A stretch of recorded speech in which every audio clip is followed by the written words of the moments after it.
Hello, everyone, and welcome to episode 1 of the Secondary Lead Podcast, a baseball podcast presented by thepinchRunner.com.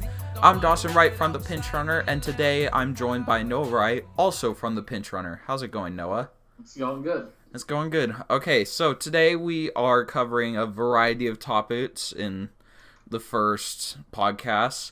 Lance Lynn signed with the Twins, 1 year, $12 million deal. Bullpen cards are back and are just as amazing as ever. We're going to be discussing the free agency freeze of this offseason, pace of play, and MLB getting younger fans. So, it should be a pretty interesting first podcast, I would say.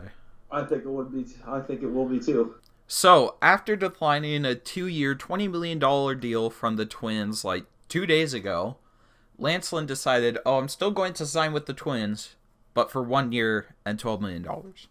Yeah, I thought it was a confusing signing too because of him declining the first offer, Mm-hmm. Like, the only thing that I can vaguely understand from it is, he wanted to sign with someone else, because, I mean, someone's ideal location for playing in a season, it's probably not Minnesota. Minnesota fans, especially that are not listening. Not necessarily a baseball town if you think about it. Yeah, but I mean, like LA's not really that much of a baseball town either, if you think about it. But it's still a bigger market town than Minnesota. Yeah, well, I don't think he's really concerned about bigger market. I think he's more concerned of location, because like a lot of people would rather live on one of the coasts than they would Minnesota, especially like during the season. But Minnesota, very good team going into next season. So yeah, if he wants to make the wild card last year, I think they can improve. Yeah. So from last year, build off of it. Mm-hmm. If Lance Lynn wants to sign with a team that's contending, good job. The Twins are going to be a contender next season. Yeah, they can easily build off of last year's team. Mm-hmm. But they will have to enter the season probably without Irvin Santana for the first few weeks of the season, though, who was a very big part of their team last year. Yeah, he was a huge part of their team last year, but once he comes back, then I think they should be fine. Will they catch the Indians in the AL Central? Probably not. No, no, they're not. But unless the Indians pull like a 2017 Giants or something, right, and just completely just implode Crash upon themselves, then the Indians are going to win the division. But the Twins getting like the first wild card, I could see that. I could see them beating Boston. They still have to get over the Red Sox, who are a very good team. Well, the Yankees too, I suppose. Yeah. And the Angels. Don't forget about the Angels. Yeah, the wild card. The wild card's going to be very competitive this season. For both American League and National League, I think. Yeah, especially National League. Oh my goodness. But, so, Lance Lynn signing with the Twins for 1 year, $12 million. Amazing deal for the Twins. The only reason I could think he would sign this instead of the 2-year deal is because he's thinking, I could sign another deal next year and just go somewhere else. That's the only thing I can think of, because, there's going to be a lot of bigger market teams going into next season without next offseason. If you look at the free agent class right now, then entering next season, you're adding Lynn, and he's not even going to be one of the best starters potentially on the market, Mm-hmm. Well, like the luxury tats thing where teams are like, we don't want to go over the luxury tats. Well, a lot of the big market teams are like, this year we don't want to go over the luxury tats so we don't get taxed a bunch, right? Yeah, that's also playing a big factor into teams not signing players. And this which is what we'll discuss later. But I mean, the whole luxury tax thing, they're just gonna really ignore that next year. A lot of the big market teams, so they'll have more room to sign guys like Lance Lynn, so they won't have to settle with a 1-year deal with the Twins or the A's or the, I don't know, whoever they sign a 1-year deal with, Yeah. Like, I mean, there's still Arrieta and stuff.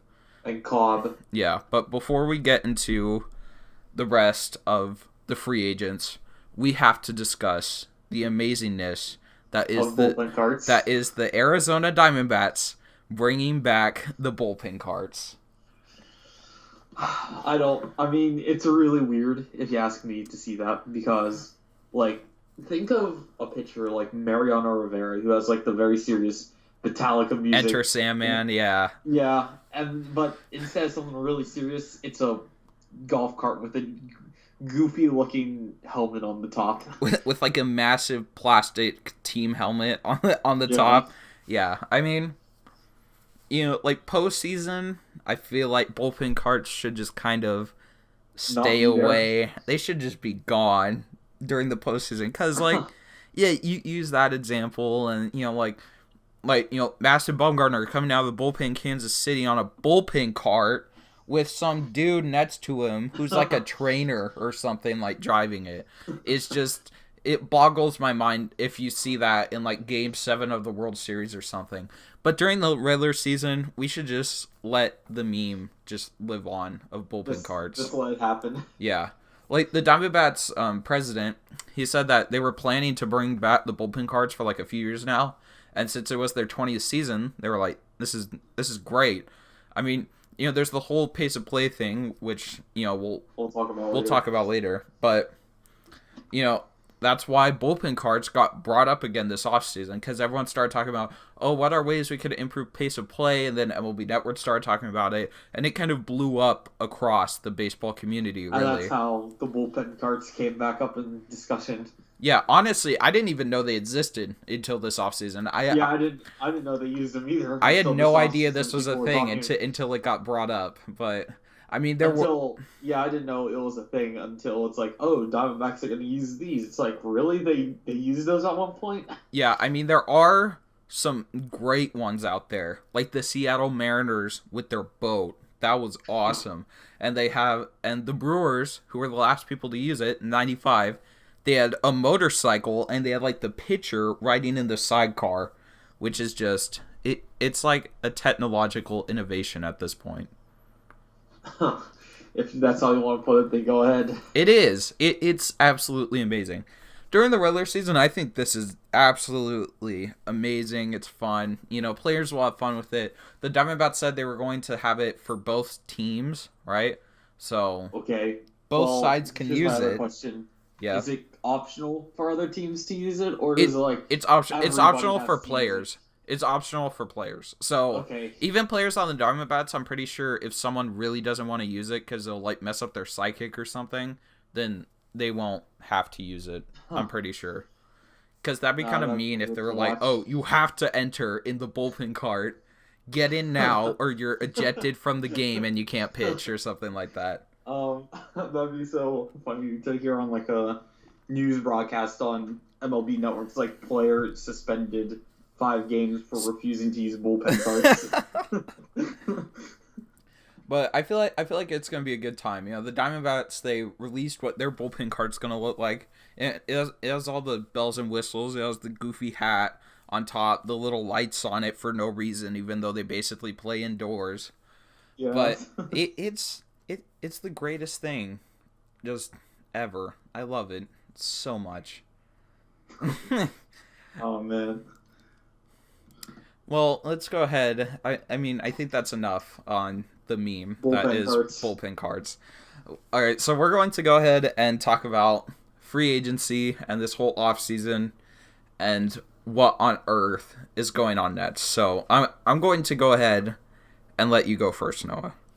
So the off season, why it's going slow? I think part of it's going slow because of, like you said, the luxury tax, and I think another part this also plays into like luxury tax and salary is next year's free agent class. If you look at it, who's all on there? I know Harper and Machado are 2 of the biggest names, but not the yeah. only big names.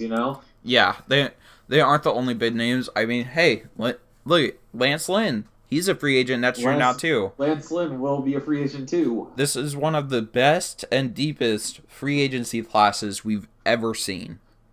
Yeah. Ever. Definitely. Bryce Harper's entering at, 26 years old or something like that? Yeah. Manny's like around that age too. And then we also get some other names that are smaller, but still very good players like Asdrubal Cabrera, Brian Yeah. Dozier, Daniel Murphy. I'm looking at the list right now. Oh, wow. Oh, Charlie Blackmon. There you go. There's another one. Adrian Beltre. I feel like he'll stay with the Rangers though. If Yeah, he should decides not retire. to retire. He should retire a Ranger if that Yeah. should, yeah. Unless he like goes back to the Dodgers or something or Yeah, that's the only two teams I could see him signing with: the Dodgers or the Rangers. yeah.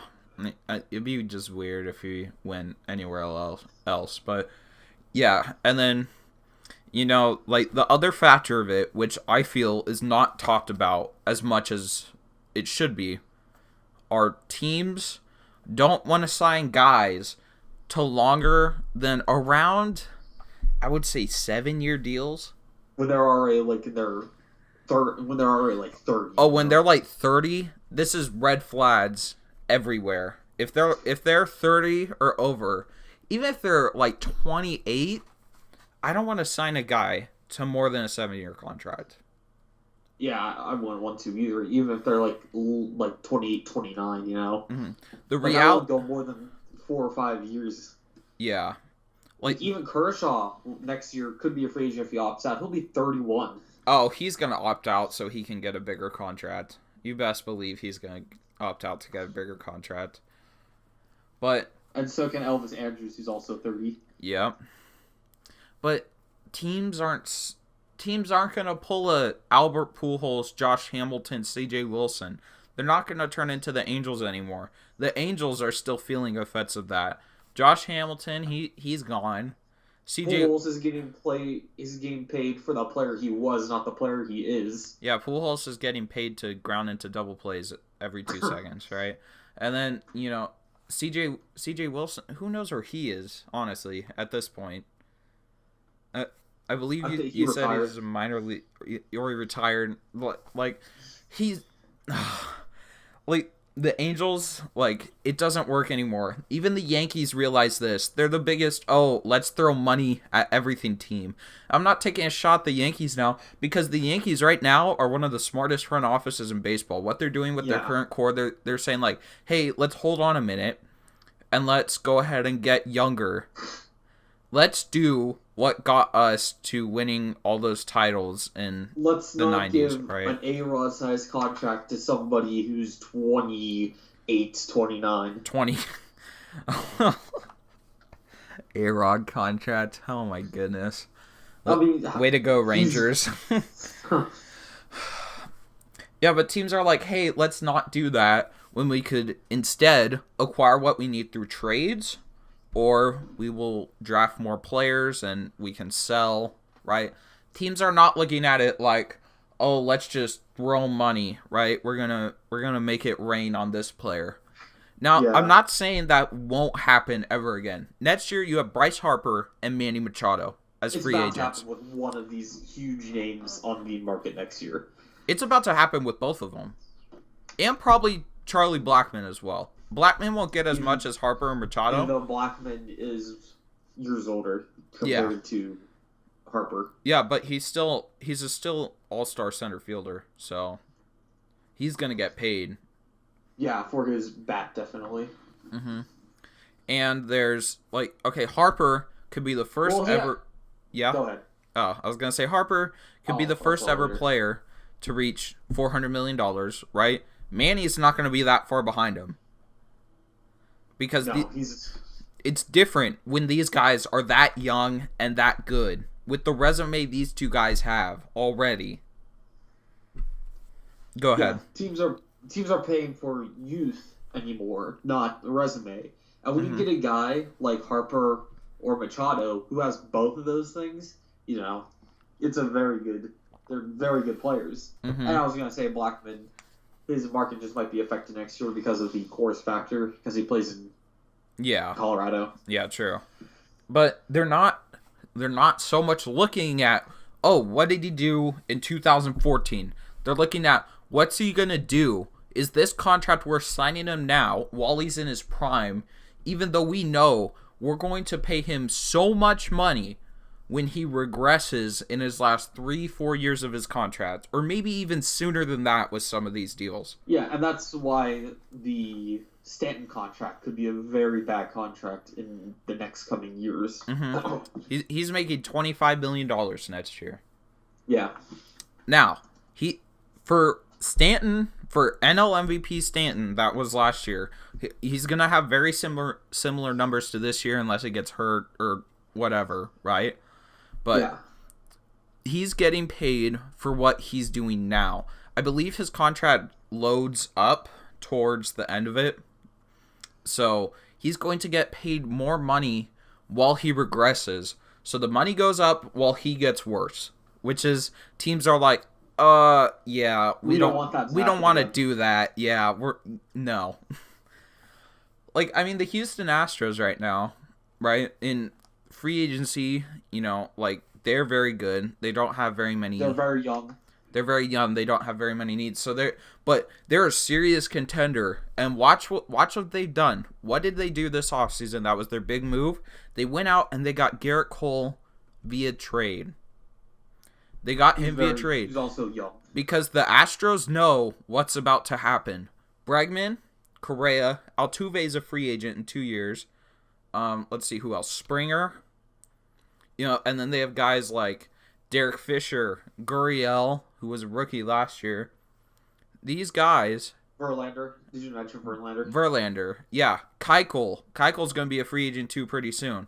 He's know. I think next year. Yeah. Next year he's going to be added to that amazing class of free agents. Yeah. They know that we have to hold as much as we can because the Astros, even though they're like they're in the fourth biggest city in America, their team doesn't make a lot of money. Believe it or not, their team does not make as much as they should, especially with their great stadium, you know, great downtown area that they have down there in Houston. World Series victory. Yeah. But they're thinking we have to do whatever we can possible to keep as many guys of our core as possible, right? We want to strike while the iron's hot, right? But we also want to save what we have now for as long as we can. Because if they went out there this offseason and went and got, I don't know, another pitcher, if they went and got Arrieta for $200 million, right? Yeah, that'd be a waste. For Arrieta, who's on the decline, yeah. That's gonna go back down. That's gonna go bad in like 2-3 years. Yeah. Jose, I don't know if he would leave. He's a Venezuelan guy that came up with the Astros. I think he might stay, but guys like Correa and Bregman and Springer, you're definitely thinking these guys can leave and go out and get more money than we can pay them. Because, you know, the Verlander... bigger market clubs. Yeah, they could go to bigger market clubs that can pay them more money. You know, it's really crushing to see guys like that, you know, especially when you watch them go up, leave. But that's just reality of what baseball is. Guys are gonna leave. Guys are gonna leave. That, you know, you grow up, they're star players. They're eventually gonna leave to go get their contract that they're gonna need for the rest of their lives. And if that team that they came up with can't pay it, then they're gonna leave. Yeah, and the Astros are in a really scary position because they need some funds and they need them quick because they're not going to be able to re-sign everybody. There's no way. It's like impossible. They can't throw all their money at just Springer, Correa, Bregman, and they just won't have any money. Yeah. To do that with. Yeah. They just don't have enough. All right, so for basically a recap of this whole topic, free agency is dying because teams are getting smarter. A lot of the big market luxury tats guys are out of it this offseason because they don't want to be hit by the luxury tats. And, well, players are asking for a little bit too much as well. So, what do you think is a way to reverse the dying effect on free agency for players? For older players to stop asking for $200 million contracts, or their agents at least asking for that? Well, okay, agents are going to be agents. Boris is always going to be Boris asking Arrieta to get $200 million when he's not even close to that at this point. He's not. At this point of where he is right now, he's not. It's a problem that I don't want to say it's on the Players Association because it's really not. But, I mean, part of it is with the deal they signed with the whole collective bargaining agreement. It's not good for them. It's not good for them, that's for sure. But, I mean, looking at the whole free agent landscape right now, I'm thinking that teams are just realizing, like, hey, we don't have to throw money at guys to go win. There's always going to be a team that does, but not like there's always going to be a team that throws money at Bryce Harper, Manny Machado. It's going to happen a lot less. Yeah, but there aren't going to be a lot of teams that throw the kind of money at Jake Arrieta. And part of it is these guys have been seeing for years now. They've been seeing guys like Pujols and stuff. And Sandoval, when he went to the Red Sox, they saw all these guys get so much money, right? And then this offseason was just like a stoppage to everything. Like, we don't want another Pablo Sandoval contract. We don't want a David Price-like contract. Though David Price can still turn around, he's not shown. He has not been the same pitcher that they signed. Yeah, they just don't want to risk it, really. And I don't blame them. It's not their fault. But the players have come to expect this money that they just from don't. The clubs that they expect the resume to be paid, not the player to be paid. Yeah, they've been expecting this, and then this offseason, they were basically just blindsided. I don't see anyone that saw this coming how bad as it did. When the slow offseason started, a lot of guys were saying, oh, just wait till Stanton gets traded and wait till Ohtani signs, and then everything will pick up again. And then it was just wait till JD goes somewhere. Wait till JD goes to... Darvish goes somewhere. Yeah, wait till Arrieta signs, right? The entire season. Yeah. The entire offseason. Mm-hmm. And you get guys like, poor Logan Morrison. I feel really bad for him. Because he was sitting around waiting for the whole Royals and Padres Hosmer thing going on. He was waiting for Hosmer to go before he can really do anything because everyone was focusing on Hosmer. Yeah, his market, first base, DH, that's another market that I think was very flooded this year, and that's why, Morrison didn't get one, because also I think, there's a lot of players like Morrison too, Mm-hmm. If you look at it, you had him, you had Mike Napoli, you had Adam Lind, who were all these, first base, designated hitter type bats that hit mainly for power and some contact. They're like the same player, basically. Yeah. But, that'll happen. That will always happen. At least one offseason, there will be a position that's just, flooded with players. It's just a weird occurrence that'll happen, right? You can't really control that in any way. But it's just the state of the market right now and the state of the teams and the players. There's just an issue with the problem. I mean, I'm not saying there should be I'm pretty sure there's a veteran minimum or something, but I'm not saying the veteran minimum should be $10 million or something like that. Yeah. Because that'd just be weird. Insane. They just kind of have to let the market kind of play out. I mean, it might result in players getting paid a little bit less, which I'm sure they'll be upset with.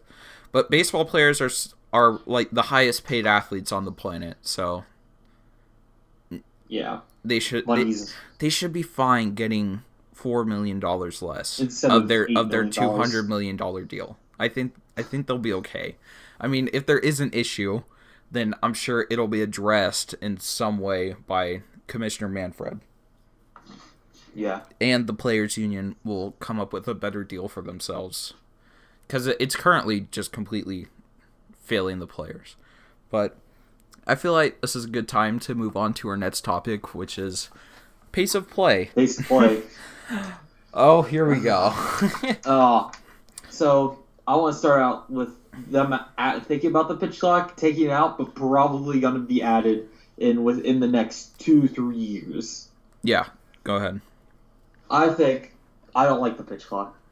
Well, yeah, I understand that. I don't like the pitch clock. I know that you say you said, you've had it before. I just feel like it'd be something harder to adapt to, Yeah, I mean, honestly, I go to a lot of minor league games a year. For those of you who don't know, but when the pitch clock is there, you'll notice it for the first like 5 games or something. You'll notice it, but it's not that big of a deal. It's just kind of there. Like in all the, I don't know, 200 games I've been to or something with the pitch clock, I have not seen once the, forced ball rule. I've not seen once an umpire actually care for the whole, oh, this pitcher didn't, throw the ball 30 seconds. Well, he didn't come set. The rule is you have to come set and then the clock will stop. Like you have to come set in like 20 seconds or something, right? Oh, okay. Okay, I thought it was like from pitch, from like you getting the ball to it being released from your hand. But or it's like not them going to their windup. Yeah, no. But it's not like the clock hits 0, right? And then the pitcher comes set like, I don't know, a millisecond after, and you get the umpire like rushing out there being like, oh, no, he didn't come set in time or something, right? I've seen it where it's like 5 seconds after, right? The pitcher comes set and then he goes and the umpire just doesn't really care. I mean, and there's a clock in I believe it's like left center field that the umpire can see and he can watch while the game is going on. Like there's some on the dugout sides, and then there's another one behind. Yeah, I've seen pictures of it. Yeah, and then there's another one like in the outfield, right? So the umpire can see it while it's going on. Like it's the minor leagues, but even the major leagues, I don't see umpires really being that uptight about it, unless they're being like forced to by like Joe Torre or Rob Manfred. Yeah, that's the only way I can see it really be enforced. If, like you said, it's being strictly watched. Mm-hmm. Okay, so the pitch slot does help with game time a lot. It makes the game move faster. I mean, like, game time has tremendously improved, which I know is an issue for MLB, for them trying to get a younger audience, which we'll talk about after this. But it does reduce game time. Yeah, it will reduce the game time, but how much, is it really going to make that big of a difference that it needs to be implemented? Mm-hmm. Well, one of the things I discussed in my video about this was it's going to reduce game time by 10 minutes. Okay, this is what it says. The new rules will get it down by 10 minutes. Talk about the other rules that they're also adding in too. All right, go ahead. What's another one of them? They're adding the pitcher-catcher meetings thing. Oh, yeah, I don't like that. I don't like pitcher-catcher meetings being considered now a pitcher's mound visit, yeah. Or a pitcher meeting with any other player on the field, mound visit. Yeah, I don't like it. Yeah, I don't like it either. Now, there is a thing that where, if you're out of mound visits and the pitcher and catcher they could ask the umpire for another one. Yeah, they could ask the umpire for another one if they get mixed up on signs or whatever, right? And the umpire will probably grant it unless he thinks they're wasting time, which I'm thinking there will be some time where the umpire thinks they're wasting time where they're really not, and they get like declined a mound visit, and then it's gonna become like a whole huge deal. Like the manager's gonna get ejected, the catcher, the pitcher. It's gonna be a mess. This is gonna happen sometime during the season. That some umpires is going to be like, no more. Yeah, no, stop. You're trying to waste time for the pitcher in your bullpen, even though they could seriously get signs mixed up, and this could be an actual problem. But I get what they're doing. What you were using? Do you want to tell your example that you used in your video for people who haven't saw it? Yes. Okay. So my example was, all right. So let's say I go out to pitch. Okay. Throw 4 straight balls, right? Okay, walk the kid. My catcher comes out, like calms me down, whatever, right? Catcher goes back. Next pitch, over the fence, right? 420 feet dead center. Okay.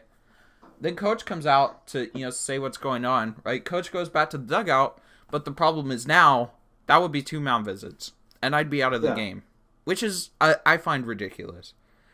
Like, now 2 mound visits is out of the game now. yep, still there. Well, that's always been there. Oh, 2 okay. mound visits. I didn't know if they added that in or not. Yeah, no, 2 mound visits in the same inning, then yeah, you have to take out your pitcher. But now that a catcher and pitcher meeting counts as a mound visit, that's what I have a problem with, and with their whole restrictions on mound visits. Like, with their whole, you can only have this many a game that aren't a pitching change, right? Like, I mean, I know it's going to be rare that that'll happen, and I'm sure there's some different rules for, like, games that go 18 innings or something, right? You can't only have 6 non-mound visits for an 18-inning game, right? You know, but I just don't like the fact that that restriction is there. That's honestly what bothers me about it. That bothers me too, that now there's a restriction and there's a possibility that the umpire won't grant you another visit. Mm-hmm.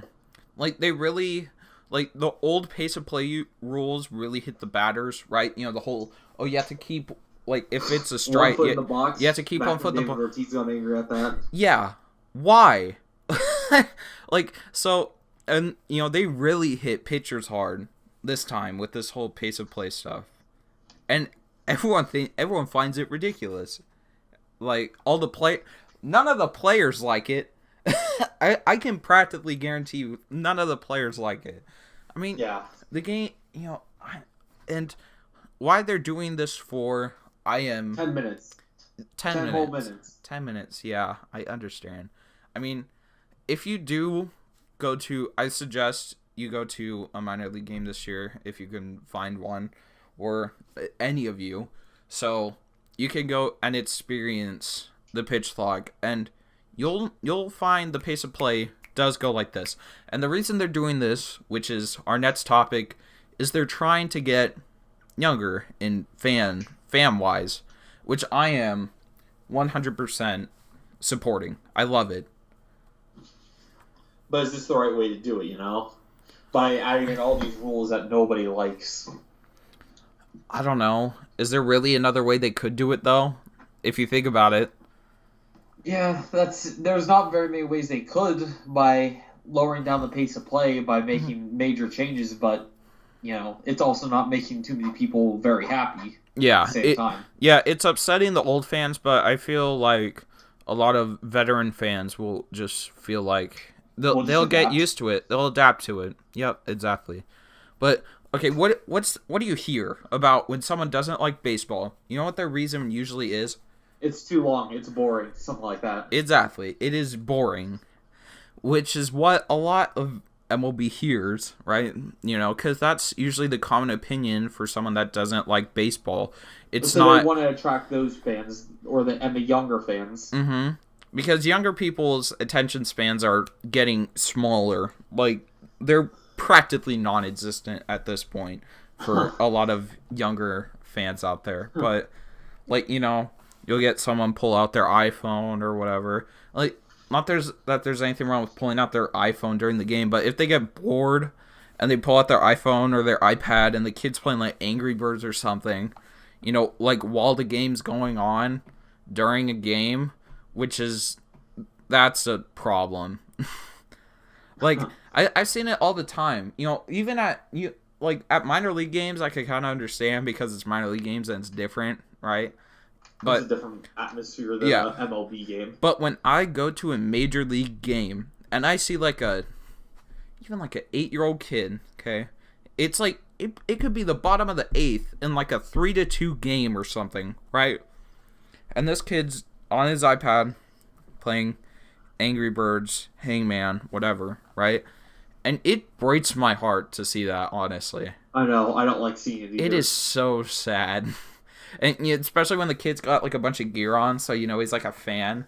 And I'm like, even if you're like a season ticket holder, this is the highest level of baseball you can watch on the entire planet. And you're sitting on your iPad playing Angry Birds. Like, I mean, it just drives me absolutely insane to see that. And, you know, like, with the way that culture and media is now, I can understand why sports like basketball and the NFL are so popular. Because it's such a fast pace of play. There's action every moment that you look. Mm-hmm. You know, like in football, someone's getting hit every 2 seconds, right? There's people colliding with each other every minute, every second. And in basketball, you know, usually, I mean, not every possession, but like 70% maybe of possessions, somebody scores, right? You know, it's the whole scoring thing. You know, like, I follow a little bit of hockey, and the reason I don't watch that much hockey is because there's not a lot of scoring going on. I'm going to be honest. There's not a lot of scoring going on, so I don't watch that much hockey. You know, but that could just be me not being that of a hardcore fan of the sport. But I would say if there was more scoring in hockey, I would probably watch games more often. Is that fair to say, right? You want to see scoring a lot in some sports, you know? Mm-hmm. Like, people don't watch NFL games to see a 6-3 score, right? No. Yeah. No one does that. Nobody wants a kicker's duel in football, right? We want to see some touchdowns. We want to see some celebrations. We want to see some exciting plays and some emotion, right? Yeah. And in baseball, that's just not there. But this is why MLB is juicing, quote, quote, the baseballs. Quote, unquote, yeah. Quote, unquote, juicing the baseballs. Yep. This is why. They want more action. More scoring, more home runs. Home runs is like the equivalent, like, would you say, like a touchdown or something? Yeah, because I mean, like, the timing of this whole thing of the home run spike that was last year, right? The timing is so convenient because just a few years ago, you know, you had the whole like home runs are at a dip, right? There was more, you know, pitchers duels than like ever, really, right? And then it's just kind of weird how all of a sudden, it's not like Barry Bonds came back and started playing with Mark McGwire back with him too, right? No, nothing that major really changed, right? And then just boom, ever since the 2015 All-Star break, which is the point where a lot of guys say that this is where the baseball's changed, right? You know, and Justin Verlander, he had a tweet. During the World Series, he said something like the balls felt different. Mm-hmm. They felt more slick. Yeah, and they do. I felt them. They're different. MLB cannot deny that these are different and just try and act like, oh, this is, like, oh, we have no idea how this happened. Like, it's, like, you can't blame Rawlings for this. It ain't Rawlings. It's not Rawlings. You know, there MLB tells them what kind I'm guessing control it, you know? Mm-hmm. Like, I mean, the whole baseball's, you know, being juiced thing, it's pissing off pitchers so much. Because pitchers are being lied to by the MLB, right? Justin Verlander, he said that he's fine if the balls are different, but he doesn't like MLB telling him, no, they're not different at all. Be truthful. He wants them to be truthful. He's like, just own up to it. If you juice the baseballs, own up to it. Say it. Yeah. Say that you did. You've changed it. You've changed the way the baseballs are made. Mm-hmm. And I felt both at the same time. And the difference, it's minuscule. It's very minuscule. So is there a small fraction of a possibility that this could be a manufacturing error by Rawlings? Yes. Possibly. Is it likely? Absolutely not. Absolutely not. There's no way. And there was another thing where it's a possibility of them juicing the baseballs in the World Series again, right? Then making it worse for pitchers, right? Because how many home runs were hit in the World Series this year? Mm-hmm. How many home runs were hit in the postseason this year? Record, right? Record for most home runs hit in... I'm looking it up right now. I'm looking at the World Series. they combined for a home run record. The World Series, they combined for the most home runs in World Series history with 22. Yep. Including 7 in Game 5. Mm-hmm. And it's not like these teams were a bunch of power guys, really. I mean, it's not like you had Stanton and Judge on one of the team like the Yankees do now. You had who like Correa, Springer. You know, those are the main home run hitters, but like guys who aren't really known for their home runs, like what was one of the Dodgers players? I think Evan Gattis hit one, didn't he? Or Brian McCann. One of them hit one in Game 5, I believe. I think so too, but you know, well, okay, those guys are known for home runs. Well, there's gonna be there's have power, but then there's ones like Kike Hernandez or Enrique Hernandez who are hitting them just as good as Brian McCann and Evan Gattis. You know, something doesn't add up there. Well, a guy can get hot, especially during a 7-game series against the same opponent. A guy can get hot, and you could have a guy like Jose Altuve start hitting home runs like Aaron Judge. We're not saying that's not possible. It just looks very suspicious where all these home runs just rise, just like boom, all of a sudden. For a 7-game series. Right? And in the World Series, right, you had Ken Giles and Yu Darvish, right? Yeah. Both are very good pitchers, okay? Very good. They were very good in the regular season. Mm-hmm. Both, I mean, I don't know if I would say, oh, well, Ken Giles, he's a big fastball guy. He throws very hard, right? Yeah. But he couldn't use his breaking pitch at all, which I believe is a slider. Because it got crushed. Uh-huh. And neither could Yu Darvish. Both of them got absolutely destroyed during the World Series. They were practically unusable. During the regular season, everything was fine. Darvish actually did pretty good in the postseason games that he pitched that weren't in the World Series. That wasn't the word, yeah. Mm-hmm. But we're kind of getting a little off topic here talking about the juice baseballs. But the point was, you know, everyone's increase not piece of play, but make it more, more exciting. action-filled. Yeah. And what did they do? Mission success. Because a lot of people are saying now that this is the most exciting World Series of all time, or it's up there in like top 3. And honestly, I don't blame them. Game 5, to me, is my favorite World Series game of all time. Ever. Yeah, I thought it was a good World Series game, but, I know this is a little off topic, but I just thought last year's Game 7 with the Cubs and Indians whatever. I liked it. But the point is, they got the public excited about it. I remember it was the day after Game 5, right? I was wearing an Astros shirt because whatever, right? I was at the car dealership, and the lady at the front desk, she was like, oh, you watched Game 5 or whatever, right? And I was like, yeah. And she was like, oh, I don't usually watch baseball, but it was so exciting seeing the baseballs go over the fence over and over again, right? Yeah. That's exactly what MLB wants.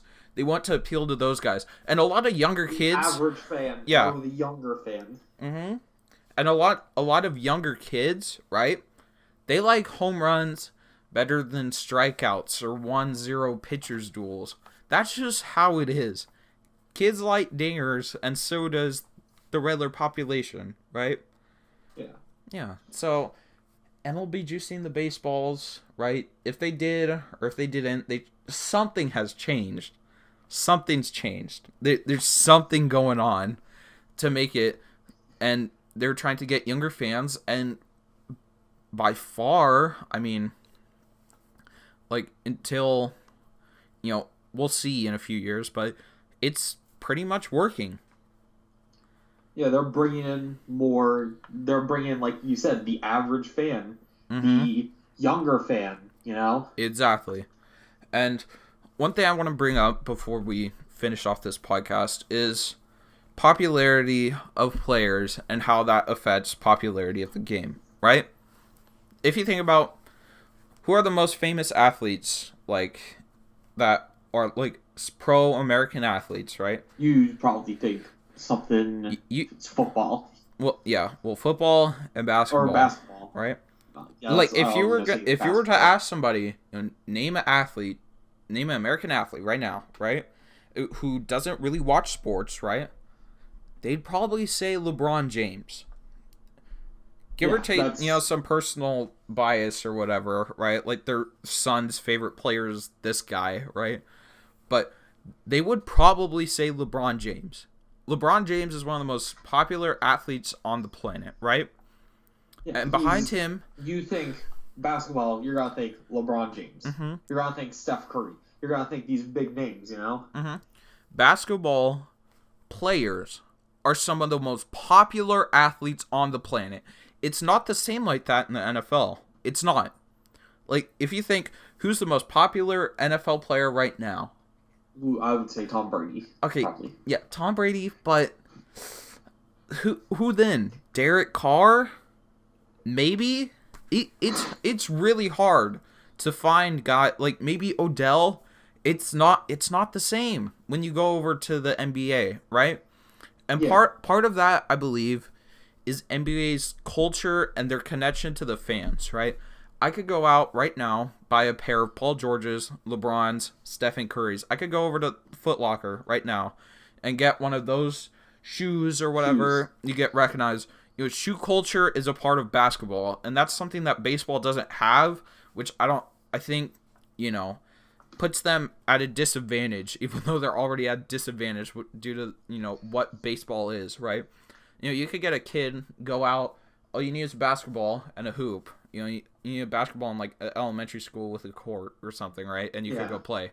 But for baseball, you need a bucket of balls, a tee, and a bat. You would prefer to have someone throw to you than having you drag out a tee, right? A batting cage or something, right? Like, baseball's not as accessible, right? It's not like, oh, let me go toss a ball. I mean, you can go out there, toss a ball to yourself, hit it, go run out, grab it, go all the way back, toss it out, and hit it over and over and over again. But it's just not the same. It's not gonna be basketball. No, it will not be basketball in just terms of like player popularity. Mm-hmm. But I think, Also, go ahead. It plays into like attitude of players and how some celebrate. You know. Yeah, like, okay. The most popular baseball player. Another time. Yeah, like the most popular baseball player right now, probably Bryce Harper. So Bryce Harper or like Chris Bryant, right? Yeah. You know who it's not?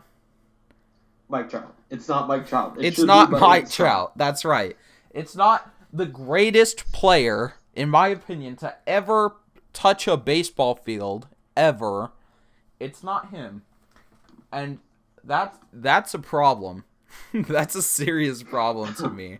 I mean, and it's not like Harper or Bryant are in, I don't know, New York. I mean, Bryant's in Chicago, so, I mean, I guess. But Harper's on the Nationals. Bryce Harper is on the Nationals, But Mike Trout is, I mean, I guess technically he's not in LA, but he basically is at this point. Yeah. Right? I mean, they're the Los Angeles Angels of Anaheim or whatever, but... Yeah. Like Anaheim Angels, but now they're just the LA Angels. Yeah, whatever. Whatever they decide to change their name to in a stupid fashion.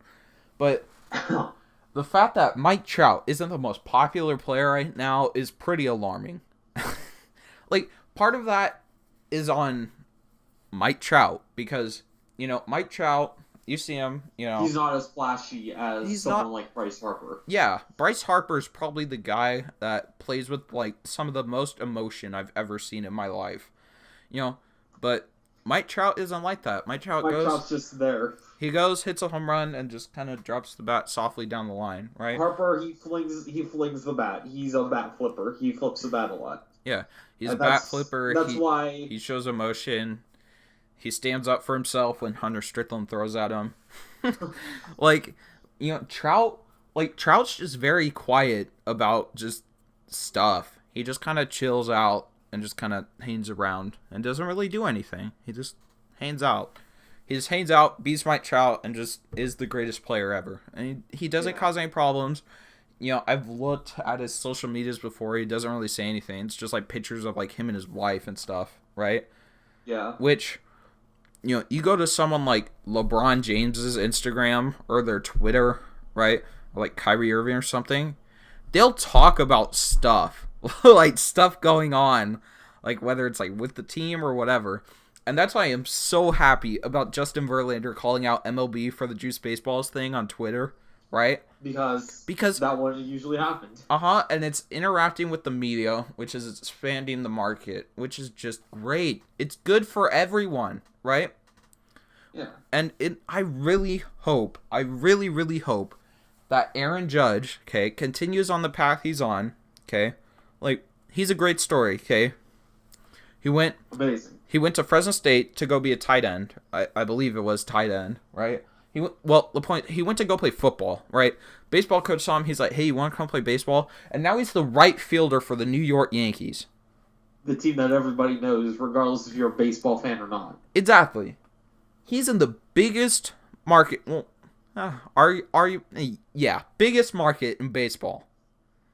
And he's young, and he's very good. And if he does more stuff of him, like last year he was on the Tonight Show, I don't know, pranking some fans or whatever. I love it when baseball players do that. It's great. It's great for everyone. I know. They're interacting with more than just inside the field, inside the stadium. Mm-hmm. I'm not saying interacting more with fans and the community. Yeah, like I'm not saying that someone like is like, oh, Aaron Judge is on the Tonight Show. I've never heard of this guy. I'm gonna go check out what's going on MLB. But that could actually happen. You don't know, right? And then that guy starts watching it, and then his kid, and then that kid's kid, and then it goes on for generations. And you need that. You need guys like Aaron Judge to, I don't know, be more media savvy, I guess. If they want to get baseball as popular as basketball, which I believe is basically their end goal, or at least get somewhat close to it, right? In today's youth, extremely hard, but yes, I'm talking like 24 and younger. They have to work on popularity of the players. Yeah, I think that's the biggest thing that they need to tackle is popularity with players if they want to attract a younger, broader audience. Mm-hmm. They want to get a younger audience. There you go. MLB, I just gave you, like, what you need to do. I'll be waiting for my check. Alright, well, I think that is a great way to wrap up today's podcast. So, I'd like to thank you all for listening. And I think that this is going to be something that's going to be going on for a very long time. So hopefully, I hope all of you guys enjoy who are watching this on YouTube, and we will see you guys in the next episode.